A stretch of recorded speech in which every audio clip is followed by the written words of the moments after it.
All right, so that test is graded. I'll get that into Moodle as soon as I can. We could go over the key if you like. So this first one here, what you got to do is you need to you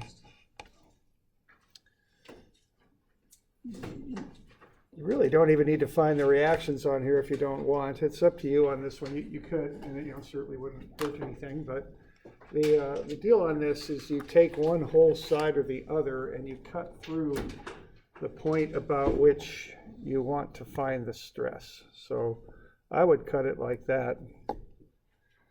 And then if you do, you've got the 2400 and the 9000 down, and that makes 33,000.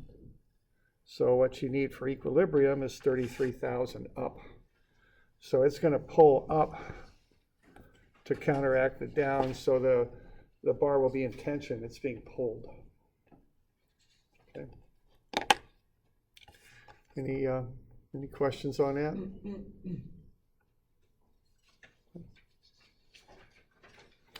And then the last thing you need to do is take that 33,000 and divide it by the area, pi r squared, and get 2626 or thereabouts psi, and that's tension. Okay. All right, now the next one there, material A is not going to deform. It's just these other two. So they're going to go down into a position like that, and that's shear is what it is. So this thing's going to slide down into a position like that. So what you want to do is find the area. It's 0.014. Now the load will be half of the 12,000 because you're going to have 6,000 on either side. So the load is 6,000. The length is what extends over. That's what deforms, is this length right here. So the longer that is, the more deformation you've got. So that goes on the top, and that's 0.18. The area is what's attached. So the area is back there. That's the area. Okay. So that's 0.2 times 0.07, so that's 0.014. And then you've got, use G, not E, but G, 3 times 10 to the 6. And when you do that, you'll get 0.0257 meters. So any questions on that?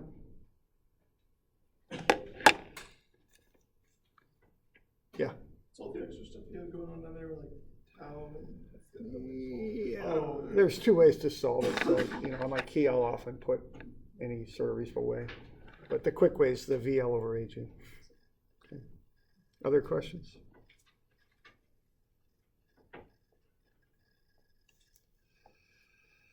Okay, the next one there, you want to find the change in temperature.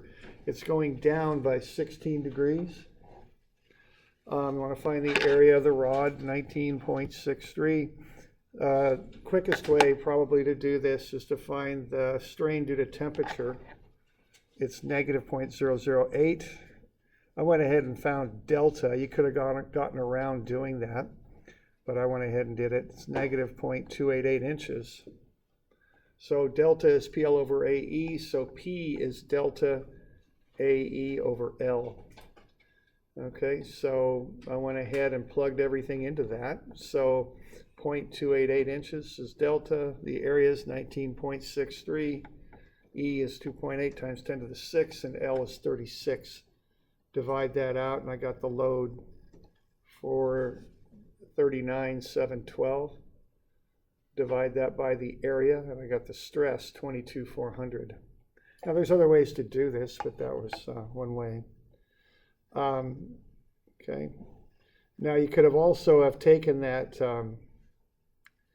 PL over AE and made it into sigma L over E. So sigma would be delta E over L. That would be the quick way to get to 22,400. Now on one of these, there was some confusion between sigma and P. It might have been this problem. I had some people using sigma and then dividing again by A. Sigma already has A divided out of it, so it's kind of important to discern between the stress and the load. Okay, so the stress is 22,400, the load is 439,712. Now, it's getting colder, the rod's trying to get shorter, but that support will not allow that, so it's in tension, because it's trying to get shorter, but the support will not allow that to happen. Okay. So any questions on that? Yes? So I think I kind of got confused as to, like I found the total like force, but then I was confused as to like if it was that force split in two Yeah, on it's both not. walls, or if it's just That is the force. okay. Okay. And it acts on both walls actually to kind of hold it in equilibrium. Okay. Other questions?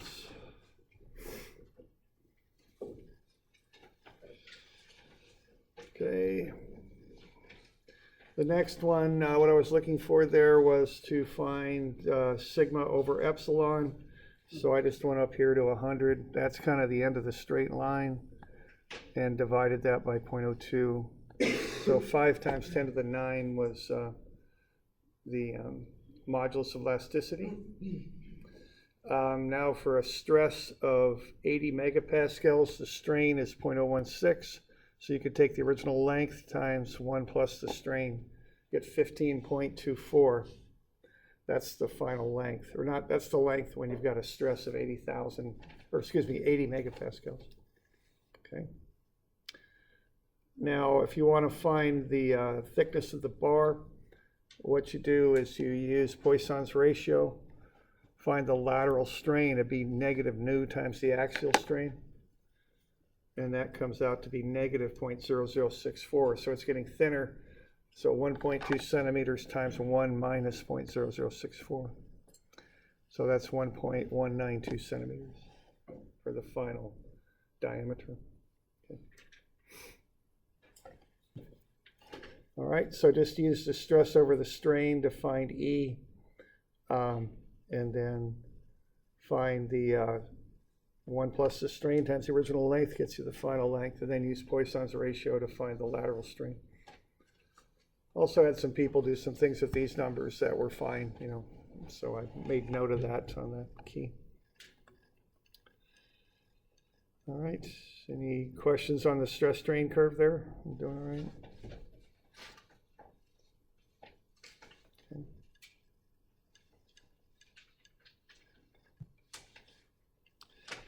All right, the next one there, we've got to do a bit of statics there. So sum of MA, 16,000 times 3, that's clockwise. So it's negative plus 4 times the load. So the load is 12,000. Okay, now on this one, this is statically indeterminate. So what you got to do there, you got the load in that bar. You got to split it between the two materials. The sum of the forces in the two materials is 12,000. Okay, now the two deltas for E and for F, those two materials are the same, and they're PL over AE. So what you got now are two equations and two unknowns. So you can set PE times 0.8 meters times its area, which is 0.0004, divided by its E, 590 times 10 to the 6. Set that equal to PF times 0.8 meters times its area, 4 zeros and an 8. And then 1180 times 10 to the 6. Equate those together, you get PE is 2.5 times PF. Okay. So you know that PE is 2.5 PF, so PE plus PF is 12,000, so 2.5 PF plus PF is 12,000, so PF is 3429, PE is 8571. Okay. So using the delta relationship, you get the ratio between the two forces. And then you also know the sum of the two forces is 12,000. When you're finding the areas, you know, area of F is 20 by 4, which is 0.004 times 0.02, and that's 0.00008. You got to remember to subtract that off of the total area to get the area of E. Okay.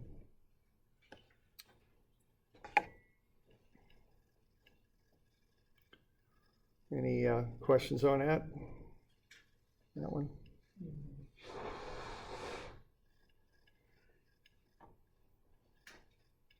Okay.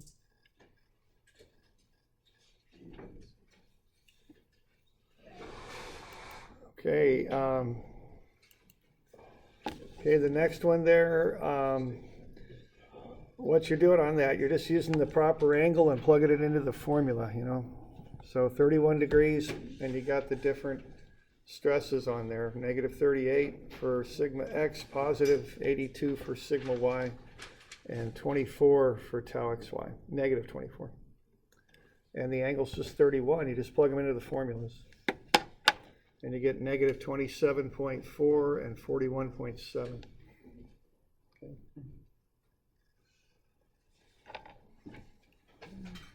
So any questions on that? Just use the 31 degree angle twice. That's how you find the normal stress and the shear.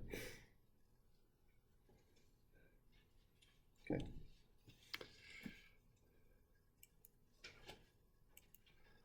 Okay, the one after, if you've got shear stress on CD, that's a negative shear.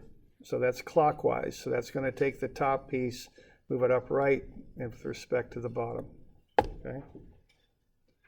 And then if you have compressive stress on CD, the stress is on CD, it's going that way.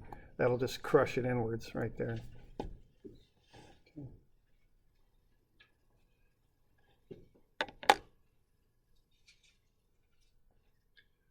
Questions on that one?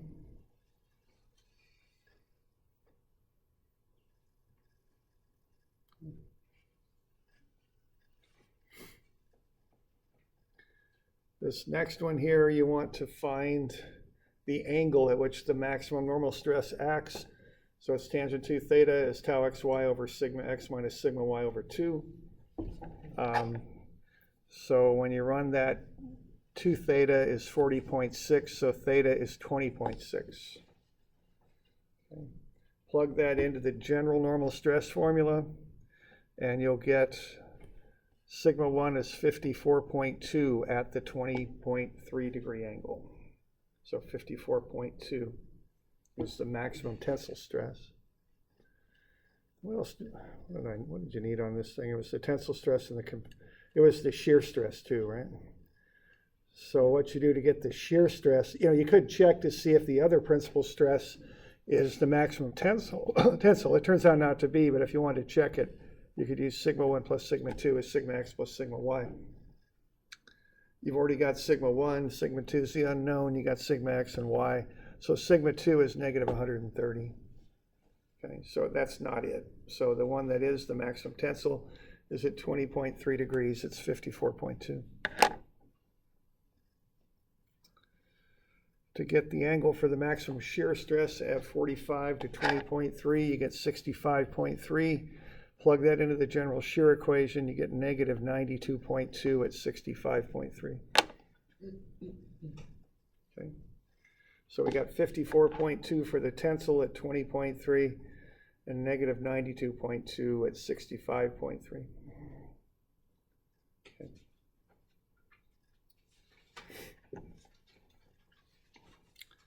Questions on that?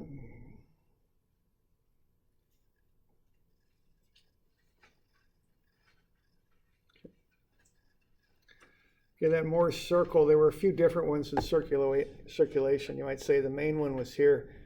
So you want point A, negative 58 and 128. Point B is 74, negative 128, and C is in the middle at 80. Okay, so that's your A, B, and C. So if you're at 8, and now when you line those things up, A is in quadrant 3, B is in quadrant 1. Shear is positive down. So you have to start off with the thing lined out properly, okay? So A's down there in quadrant 3, B's up in quadrant 1, because shear is positive down. Okay, you're at 8. You're going to negative 58, so that's a distance of 66 units over to the left. And then the shear is 128, so you're going 128 down. So the square root of sum of the squares gets you 144. And then arctan, 128 over 66 is 62.7. So that's this angle right here. Okay, radius of 144, centers at 8. 8 plus 144 is the maximum normal stress, that's 152. 8 minus 144 is the other one, that's negative 136. Tau max is plus or minus 144. Okay, you already got 62.7, so if you start with 180, take away 62.7, and then you're going to go 25 degrees more to get to that plane. Double the 25, you get 50. So 180 minus 62.7 minus 50 gets you 67.3. That's the angle right up in there in that vertex. So you got a radius of 144 and an angle of 67.3. So you can do the trigonometry. This side here is 55.6, and the other side I think is 133. All right. Now you got to remember that's 8. So 8 plus 55.6 gets you 63.6. That's the normal stress. The shear is positive 133 on that plane CD.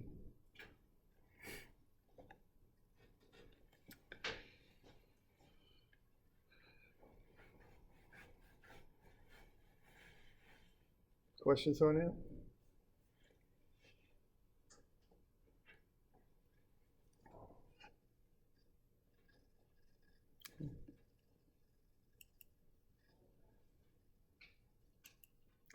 All right.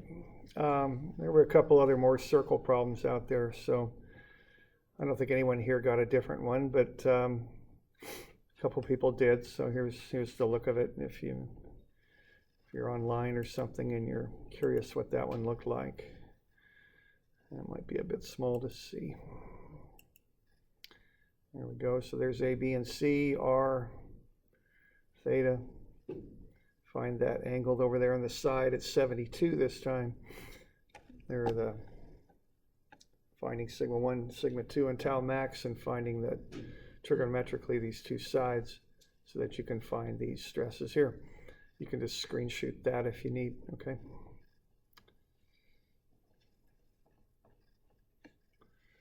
Okay, so that's that midterm there. Any questions on that?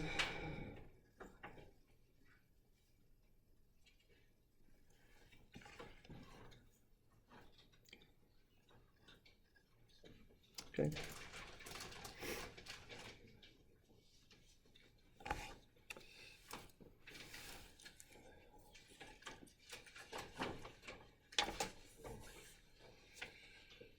All right. Let's see, let's get on to the homework then, I guess. So 302, 303, 311, 312 in the torsion handout. Let's see what we got.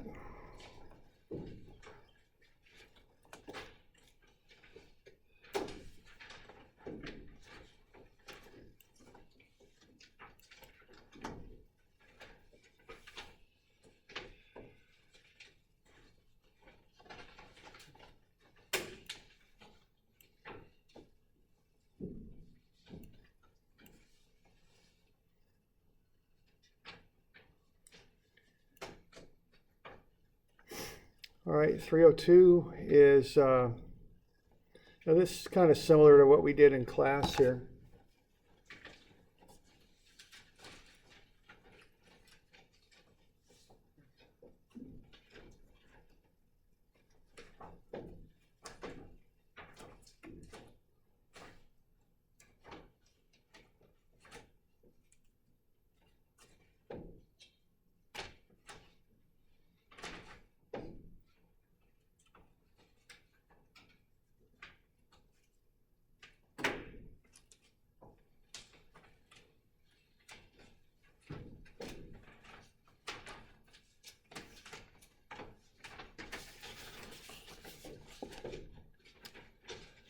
Okay, so what you have here, you've got a lot of unit conversions to do on this, or a few anyway, and just a bit of setup work here. So what you want to do is find a shaft diameter that will be acceptable for all these different conditions. Shear stress is 14. 100 psi. Normal stress is 2200 psi. Angle of twist is 1.75 degrees. Angle of twist, if you look at that, you definitely want to get that one into radians. So converting that, you should get 0.03054.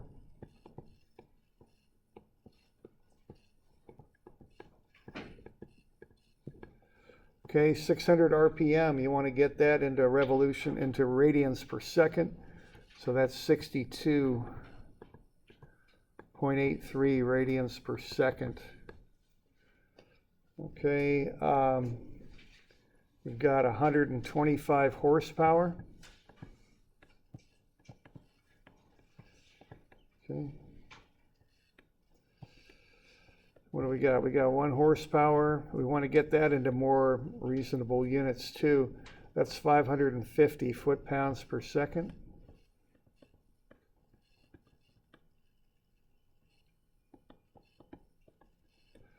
Okay, but you want to get the foot into inches, like so. And that will get you 13,130 inch-pounds.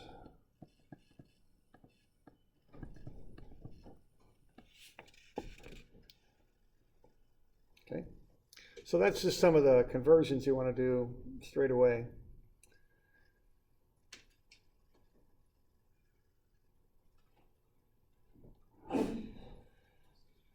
Okay, now you've got that 125 horsepower. And then you, let's see here. You know what? I just screwed that up. That's 825,000 here. My bad here. Yeah.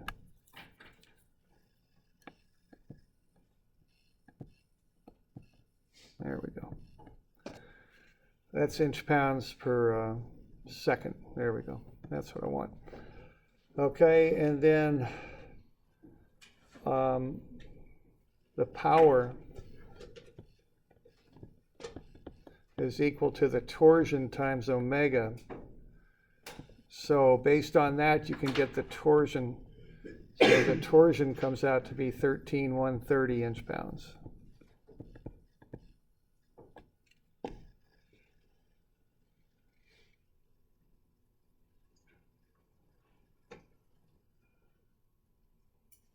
Okay. All right, so that gets you pretty well set up to solve the thing there. So that's all the unit conversions and kind of things you need to line out so you can solve this. Okay. So what we want to do here next is start to figure out, how we get from these constraints, which are the angle of twist and the stresses, to a shaft diameter. All right, so you've got sigma max equals tau max,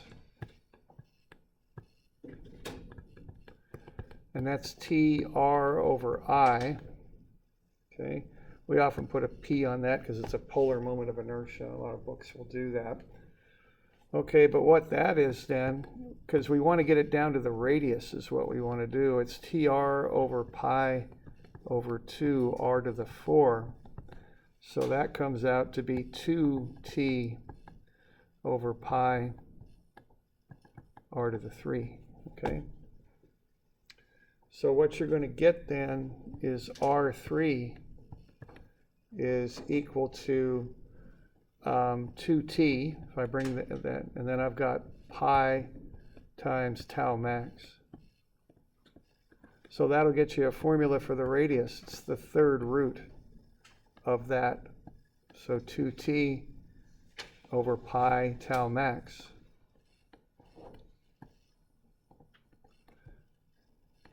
And then r is also the third root of 2t over pi sigma max. Okay. So you check both of those.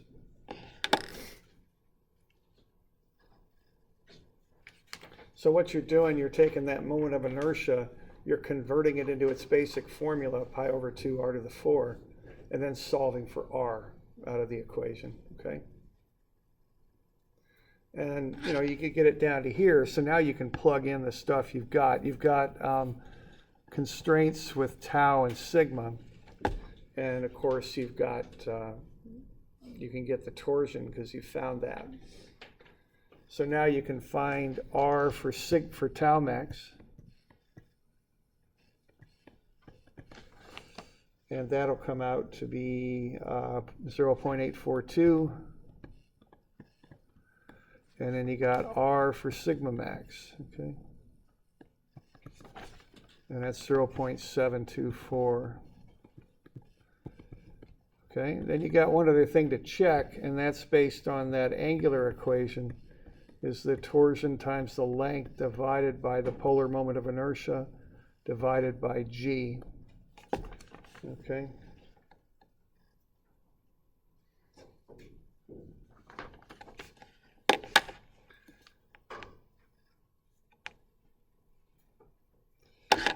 All right, so when you work through that, you're going to get another R, and that'll be 0.952 inches.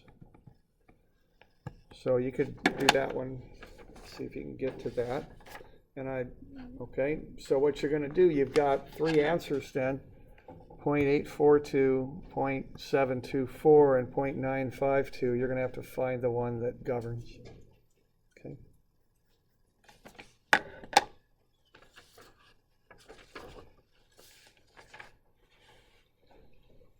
Any questions on that one?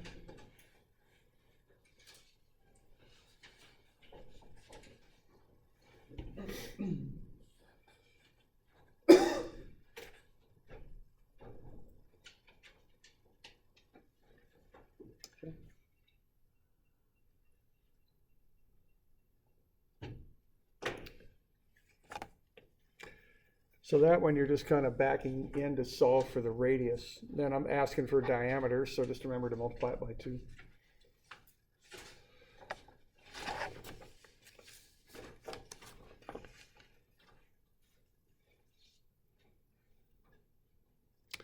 So that's that one.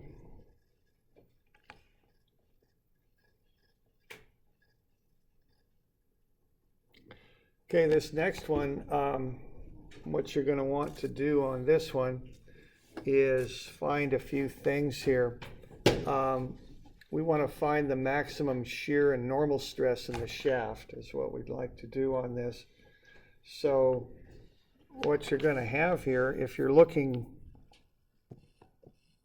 kind of down the shaft like that, what you're going to see is that flywheel, or whatever you want to call that. And then you've got that mass sitting there. So what you want to do is get the weight, right?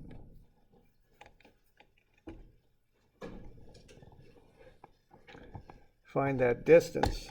And between the two, you should be able to find the torsion. So the torsion equals the moment. And that equals a force times the distance. What you're doing, you're finding the moment about the center of the shaft. Okay.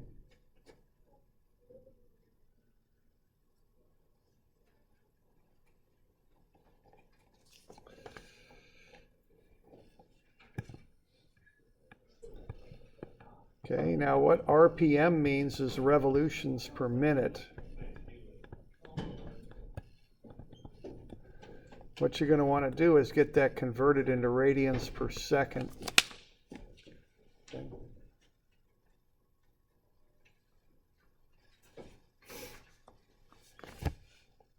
So you're going to want the torsion.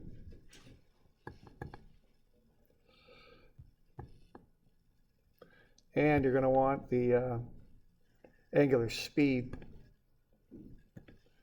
And then once you've got those things, you're going to need to fill that in, and you're going to need to fill that in. So once you've got those things, what you want to do then is find the power, okay?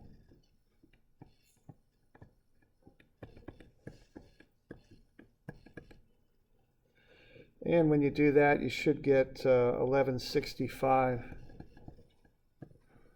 Newton meters per second.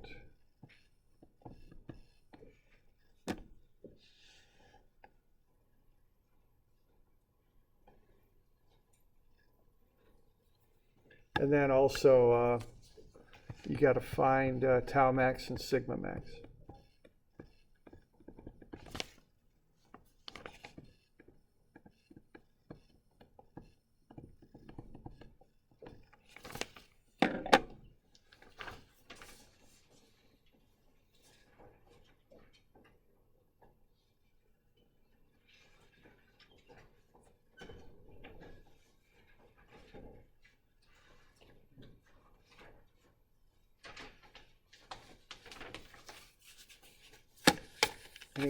Any questions on that?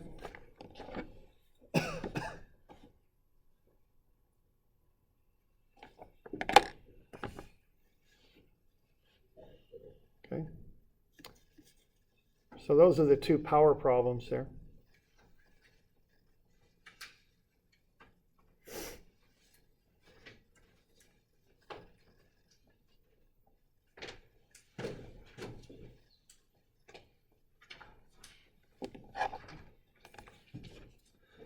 All right, now the next one there is one of those indeterminate problems.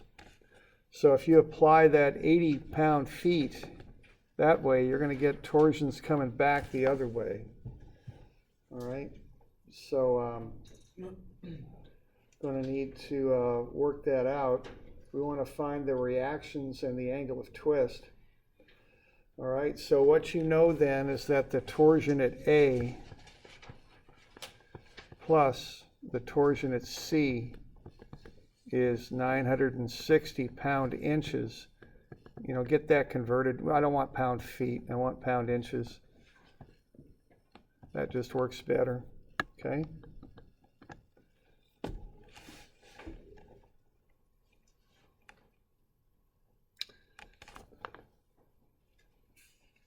So that's one thing you know, that's one equation. Now the other thing you know is that the angle measured from A to B is the same angle that's measured from C to B.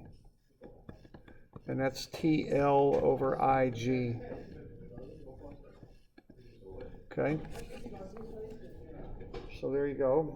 All right, so that's the next one.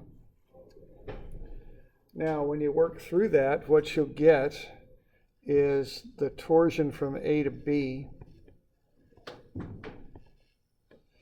is going to be equal to 0.599 times the torsion from C to B. So you could also think of that as just being the torsion at A, the reactive torsion, is 0.599 times the torsion at C. And you can get the inverse of that if you like. You know, you could do it either way. So the torsion at C is 1.67 times the torsion in A. Either way, okay?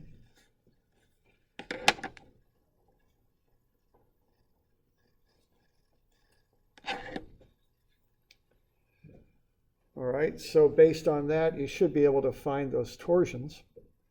So the torsion at A comes out to be 360 pound-inches. And then the torsion at C comes out to be 600.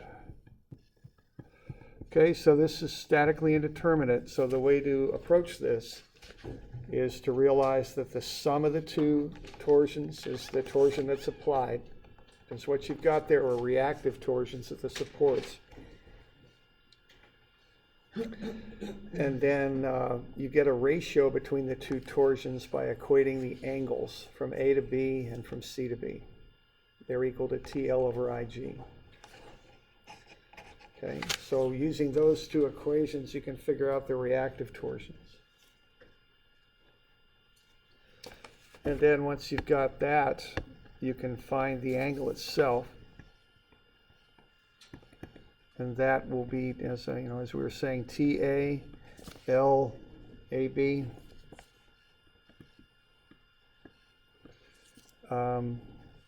Over I divided by G, And these things do have different G's. So the G, the first one there, is for the aluminum. And you should be able to find the same angle by going the torsion at C times the length from C to B divided by the moment of inertia divided by G, and that second material is steel.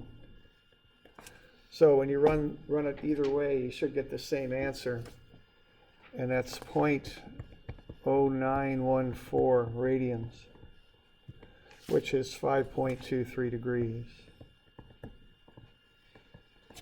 Okay.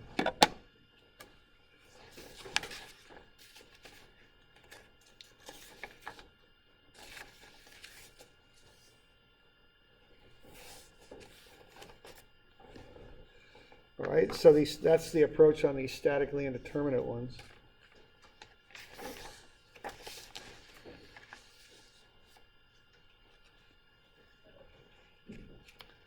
Okay.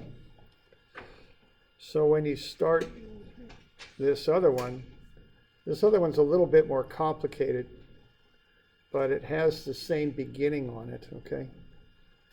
Are we good with this one? Okay.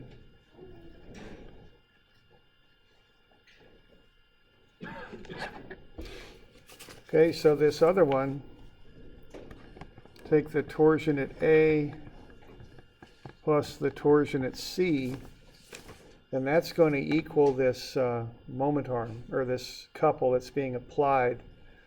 Now, if you look at that couple that's being applied,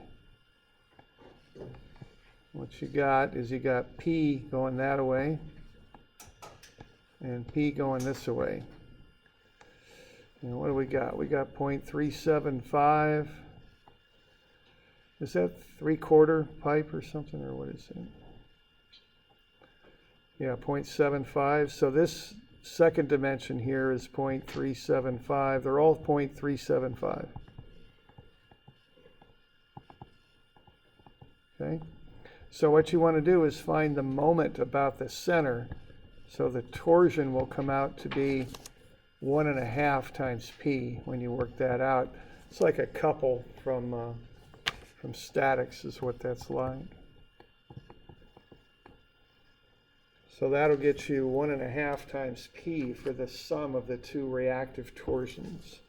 So you got that couple applied in the middle, and that's 1.5 P, and then you've got these reactive torsions, torsion at A, torsion at C. All right, so you've got that, and then what you're going to want to do is set the angle from A to B equal to the angle from C to B. And when you work that out, you'll get the torsion at C is 0.778 times the torsion at A, and the torsion at A is 1.285 times the torsion in C. Okay. And I just get these moments of inertia here so you can check them. This one should be 0.02493. And this other here will be bigger, of course, because it doesn't have a hole in it, and that's 0.03106. Okay. We'll finish these tomorrow. You could turn them in Thursday if you like. Okay, that's fine.